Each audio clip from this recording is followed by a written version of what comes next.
Yang pertama,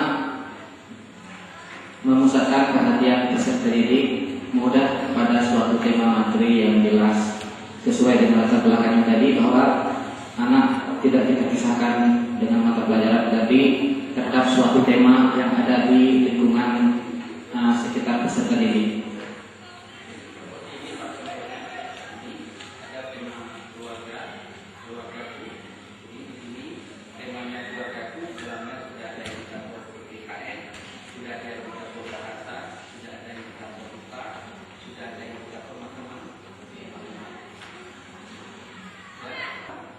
Lompatnya Bapak tentang kamu baru kali ini ditemukan di dunia.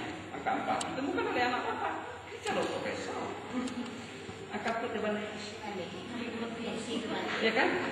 Tetapi yang paling penting mampu tidak dimengerti orang dan mau tidak digunakan orang. Itu saja tugas abang selanjutnya, meyakinkan orang. Kalau ini diyakini, maka Anda adalah calon profesor pertama. Ibadah kami. Buat nanti saya bolak balik. Hingga dia kayak artinya menjadi tidak diskriminasi. Dalam konteks pengetahuan lebih lanjut, bahwa pengetahuan diperoleh oleh seseorang adalah secara bertahap, tidak serta merta. Paham? Kurangnya tengok dia tak bisa. Coba ya. Oke. Sudah jelas? Gimana Pak? Terakhir? Habis ya. Terima kasih. Ada pertanyaan dari kelompok D?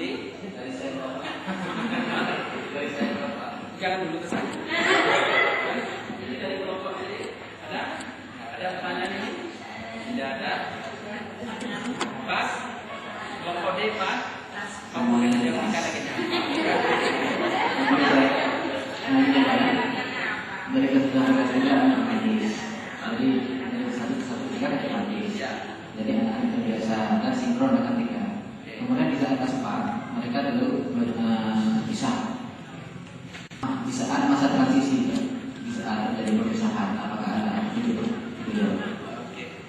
Baik, di dalam kajian psikologi kejiwaan, anak-anak di usia 4, 5, 6 itu sudah tidak terkejut dengan konsep yang seperti ini kalau mereka dipisahkan dengan belajar secara khusus, karena skemanya sudah cukup kuat untuk ditempatkan ilmu pengetahuan yang seperti ini. Tetapi di usia 1, 2, dan 3, kalau ini perlu dipaksakan, ini rugi karena potensi 8 kecerdasan itu tidak akan muncul dengan baik. Karena menjadi sangat egosentris kita. Kebetulan kita menarik dengan angka, anak tidak menarik dengan angka. Tapi pada saat usia yang sudah sedikit barangkali bisa dimungkinkan pada usia kelas 4, 5, dan 6 itu sudah boleh diajarkan secara khusus Pak. Mereka tidak ada masalah dan bisa diterima pengetahuan secara lebih terbiasa karena mengarah dari belajar konkret ke abstrak. Jadi misalnya menarik, misalnya ada tema transportasi. Kalau di buku suplemen transportasi adalah kereta api. Kebetulan di Samarinda tidak ada kereta api.